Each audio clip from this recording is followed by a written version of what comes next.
ಮದುವೆ ಆದಾಗಿಂದ ಇಲ್ಲಿವರೆಗೂ ಅವಳು ನನ್ನ ಜೊತೆ ಸಂಸಾರನೇ ಮಾಡ್ತಾ ಇಲ್ಲ. ಅವಳು ನನ್ನ ಜೊತೆ ಇರ್ತಾನೆ ಇಲ್ಲ. ಸಂಸಾರ ಮಾಡಿದ್ರೆ ಮಾತಿಗೆ ಮುಂಚೆ ಬರೀ ದುಡ್ಡು ಬಗ್ಗೆನೇ ಮಾತಾಡ್ತಾ ಇದ್ದಾಳೆ. ಒಂದು ದಿವಸ ಸಂಸಾರ ಮಾಡೋಕ್ಕೆ ಅವಳು 5,000 ರೂಪಾಯಿ ದುಡ್ಡೆಲ್ಲ ಡಿಮ್ಯಾಂಡ್ ಮಾಡ್ತಾ ಇದ್ದಾಳೆ.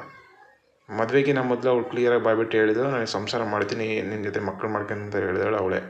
ಆದರೆ ಮದುವೆ ಆದಮೇಲೆ ಹಿಂಗೆಲ್ಲ ಉಲ್ಟಾ ಹೊಡೆದಿದ್ದಾಳೆ.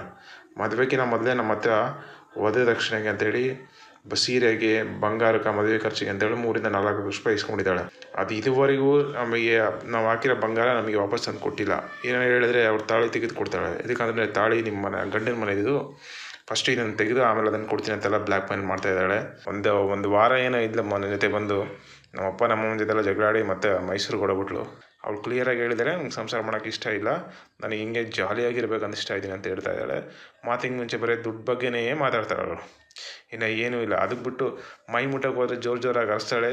ಚಿಕ್ಕ ಪುಟ್ಟ ವಿಷಯ ಪೊಲೀಸ್ ಸ್ಟೇಷನ್ಗೆ ಹೋಗಿ ಕಂಪ್ಲೇಂಟ್ ಕೊಡ್ತಾಳೆ ನನ್ನ ಮೇಲೆ. ಅದಲ್ಲದೆ 112ಕ್ಕೆ ಫೋನ್ ಮಾಡಿ ಪೊಲೀಸ್ನೆಲ್ಲ ಕರೆಸ್ತಾಳೆ. ನನ್ನ ಗಂಡ ಟಾರ್ಚರ್ ಕೊಡ್ತಾನೆ, ಅದನ್ನು ಮಾಡ್ತಾನೆ, ಇದನ್ನು ಮಾಡ್ತಾನೆ ಅಂತೆಲ್ಲ. ಈ ಟೈಪೆಲ್ಲ ನಾನು ಬ್ಲ್ಯಾಕ್ ಮೇಲ್ ಮೇಲೆ ತುಂಬ ರೋಸ್ಕೊಂಡು ಹೋಗಿದ್ದೀನಿ.